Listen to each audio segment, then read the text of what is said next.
નમસ્કાર દર્શક મિત્રો, સ્વાગત છે તમારું અમારી આ યુટ્યુબ ચેનલમાં। તો મિત્રો, હાલમાં ચર્ચામાં રહેલ એવો જે શબ્દ છે તે છે સિંધુ નદી કરાર છે। તે શું છે તે હાલમાં ખૂબ જ ચર્ચામાં રહેલો છે।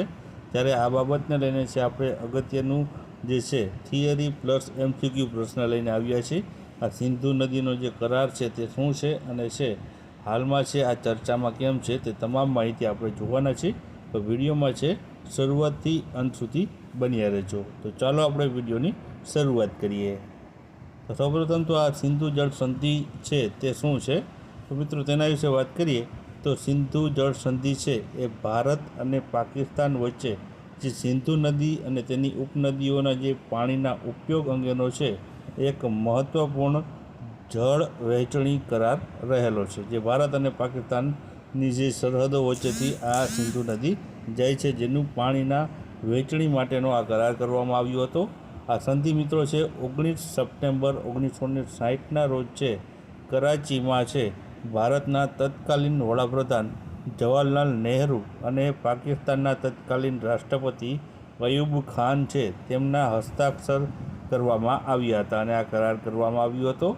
ત્યારબાદ આ સંધિ મિત્રો છે વિશ્વ બેંકની જે મધ્યસ્થી અને તેના ભૂતપૂર્વ જે પ્રમુખ હતા યુજેન બ્લેકની પહેલ દ્વારા છે આ સિંધુ જળ સંધિ છે તે કરવામાં આવી હતી। બાજુમાં તમે તસવીર જોઈ શકો છો કે નકશામાં સિંધુ નદી કઈ રીતના ભારતમાંથી પાકિસ્તાનમાં જે વહીને જે છે જે સમુદ્રને મળે છે। ત્યારબાદ આગળ વાત કરીએ તો એપ્રિલ 2025માં મિત્રો છે ભારતમાં જે પહેલગામ આવેલું છે ત્યાં જે આતંકી હુમલો થયો હતો, ત્યારબાદ છે પાકિસ્તાન સાથેની જે સિંધુ જળ સંધિ છે તેને છે સ્થગિત કરી દીધી હતી અને વિદેશ સચિવ વિક્રમ મિસ્રીએ કહ્યું હતું કે જ્યાં સુધી પાકિસ્તાન વિશ્વસનીય અને અપરિવર્તનશીલ રીતે સરહદ પારના આતંકવાદીઓને છોડી દે ત્યાં સુધી છે આ સંધિ છે તે સ્થગિત કરવામાં આવશે। આ ઉપરાંત 1947માં મિત્રો છે ભારતના ભાગલાએ છે સિંધુ નદી પ્રણાલીને છે પણ વિભાજિત કરી હતી, જેના કારણે છે સિંચાઈના માળખામાં વિભાજનને કારણે પાણીના વિવાદ છે ઊભો થયો હતો। સિંધુ નદી પ્રણાલીમાં મિત્રો 6 મોટી નદીઓનો સમાવેશ થાય છે।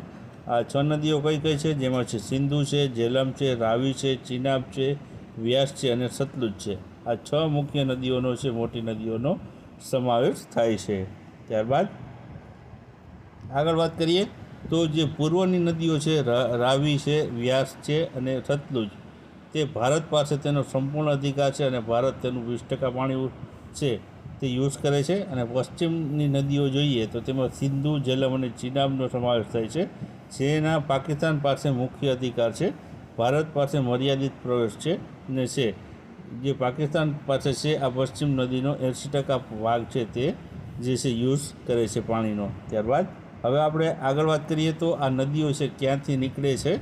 તો સિંધુ નદી મિત્રો છે બોખાર ઇચુ ગ્લેશિયર તિબેટમાંથી નીકળે છે, ઝેલમ નદી છે વેરીનાગ જમ્મુ કાશ્મીરમાંથી નીકળે છે, ચિનાબ નદી છે ચંદ્રા અને ભગા નદીઓનો સંગમથી જે નદીનો જે છે ભાગ પડે છે, રાવી નદી બડા ભંગલ હિમાચલ પ્રદેશમાંથી નીકળે છે, વ્યાસ છે તે રોહતાગ ડેરન પાસેથી બિયાસ કુંડમાંથી નીકળે છે, સતલુજ નદી છે મિત્રો રાક્ત સત્તાલ તળાવ તિબેટમાંથી નીકળે છે। ત્યારબાદ આગળ વાત કરીએ હવે પ્રશ્નની, તો સિંધુ નદી મિત્રો ક્યાંથી નીકળે છે? તો ઓપ્શન આપેલા છે તેમાંથી જવાબની વાત કરીએ તો જવાબ આવશે ઓપ્શન બી આવશે માનસરોવર તળાવ તિબેટ ખાતેથી છે મિત્રો સિંધુ નદી નીકળે છે। ત્યારબાદ બીજો પ્રશ્ન જોઈએ તો સિંધુ નદીની કુલ લંબાઈ કેટલી છે? તો મિત્રો અહીં અંદાજે અથવા તો આશરે જે છે લંબાઈ આપેલી છે, તો આમાં જવાબ આવશે ઓપ્શન એ અંદાજે 3180 કિમી જેટલી છે સિંધુ નદીની લંબાઈ રહેલી છે। ત્યારબાદ આગળની વાત કરીએ પ્રશ્નની, તો ભારત અને કયા દેશ વચ્ચે સિંધુ જળ સંધિ પર છે હસ્તાક્ષર થયા હતા? તો ઓપ્શન આપેલા છે તેમાંથી જવાબની વાત કરીએ તો જવાબ આવશે ઓપ્શન બી પાકિસ્તાન સાથે છે ભારત અને પાકિસ્તાન વચ્ચે છે આ સિંધુ જળ સંધિ છે મિત્રો થઈ હતી। ત્યારબાદ આગળ વાત કરીએ તો આગળનો પ્રશ્ન છે કે કયા વર્ષમાં સિંધુ જળ સંધિ પર હસ્તાક્ષર કરવામાં આવ્યા હતા, જેણે એવો નિયમ બનાવવામાં આવ્યો હતો કે ભારત સિંધુ નદી પ્રણાલી દ્વારા લાવવામાં આવેલા 20% પાણીનો જ ઉપયોગ છે તે કરી શકે છે। તો આમાં સાલ પૂછવામાં આવી છે તો જવાબ આવશે ઓપ્શન સી આવશે 1960માં છે મિત્રો આ સિંધુ જે છે જળ સંધિ છે તેના પર હસ્તાક્ષર કરવામાં આવ્યા હતા, જેમાં જણાવવામાં આવ્યું હતું કે ભારત છે આનો 20% જ પાણી છે આનો ઉપયોગ કરી શકશે. ત્યારબાદ આગળનો પ્રશ્ન છે કે સિંધુ નદી છે આમાંથી કયા દેશમાં વહે છે? તો ઓપ્શન આપેલા છે તેમાંથી જવાબની વાત કરીએ તો જવાબ આવશે ઓપ્શન બી, ભારત, ચીન અને પાકિસ્તાન. આ ત્રણેય દેશમાં મિત્રો છે તે સિંધુ નદી વહે છે. ત્યારબાદ આગળનો પ્રશ્ન જોઈએ તો સિંધુ જળ સંધિ 1960 હેઠળ ભારત છે તે સિંધુ નદી પ્રણાલી દ્વારા કેટલું પાણી વહન કરી શકે છે?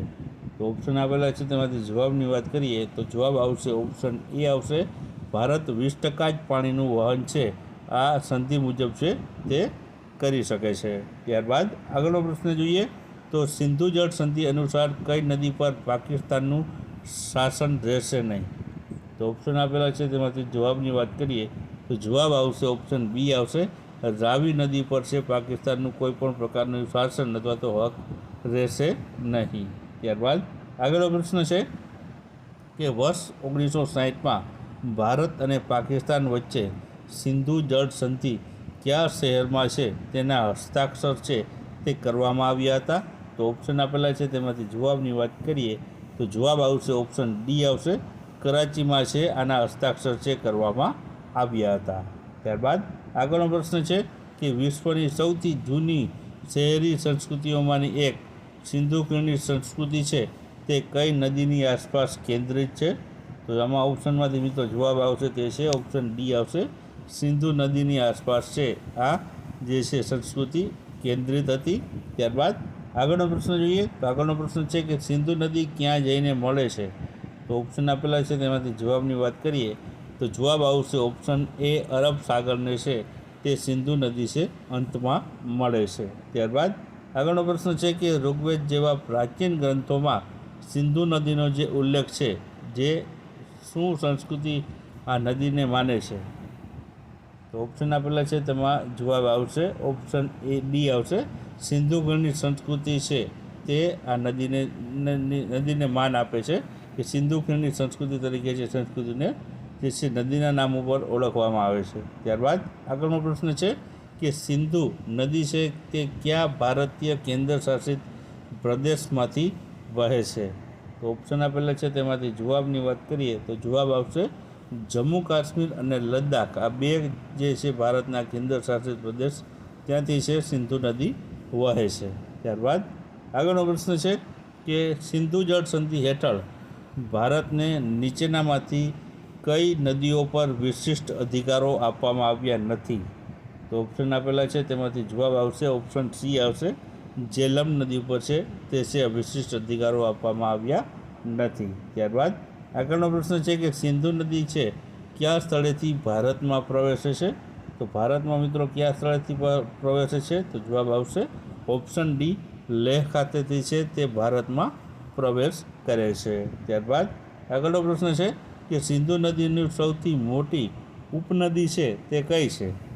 તો ઓપ્શન આપેલા છે તેમાંથી જવાબની વાત કરીએ તો જવાબ આવશે આમાં ઓપ્શન બી આવશે, ચિનાબ નદી છે જે છે સિંધુ નદીની સૌથી મોટી ઉપનદી રહેલી છે. ત્યારબાદ આગળનો પ્રશ્ન છે કે નીચેનામાંથી કયા દેશમાં સિંધુ નદી વહેતી નથી? કયા દેશમાંથી વહેતી નથી? તો આમાં જવાબ આવશે ઓપ્શન ડી આવશે, અફઘાનિસ્તાન દેશમાંથી છે તે આ સિંધુ નદી વહેતી નથી. બાકી ભારત, ચીન અને પાકિસ્તાનમાંથી છે સિંધુ નદી વહે છે. ત્યારબાદ આગળનો પ્રશ્ન છે કે નીચેનામાંથી કઈ સિંધુ નદીની ઉપનદી છે? તો ઉપનદી કઈ છે? તો આમાં જવાબ આવશે ઓપ્શન ડી આવશે, બિયાસ છે તે મિત્રો સિંધુ નદીની જે છે ઉપનદી રહેલી છે. ત્યારબાદ સિંધુ જળ સંધિ હેઠળ પાકિસ્તાનને સિંધુ નદીની જળ વ્યવસ્થાપનનું કેટલા ટકા પાણી મળ્યું છે? તો આમાં ઓપ્શનમાંથી જવાબ આવશે ઓપ્શન સી આવશે, ઓપ્શન સી 80% જેટલું પાણી છે તે પાકિસ્તાનને છે જે છે આ સંધિ હેઠળ મળે છે. ત્યારબાદ આગળનો પ્રશ્ન છે કે લગભગ 2500 વર્ષ પહેલાં ઈરાનીઓએ અને છે ગ્રીકો દ્વારા છે સિંધુ નદીને છે શું કહેવામાં આવતું હતું? તો ઓપ્શનમાં આપેલા છે તેમાંથી જવાબની વાત કરીએ તો જવાબ આવશે ઓપ્શન બી આવશે, હિન્દો તરીકે છે તેને જે છે નદીને કહેવામાં આવતું હતું.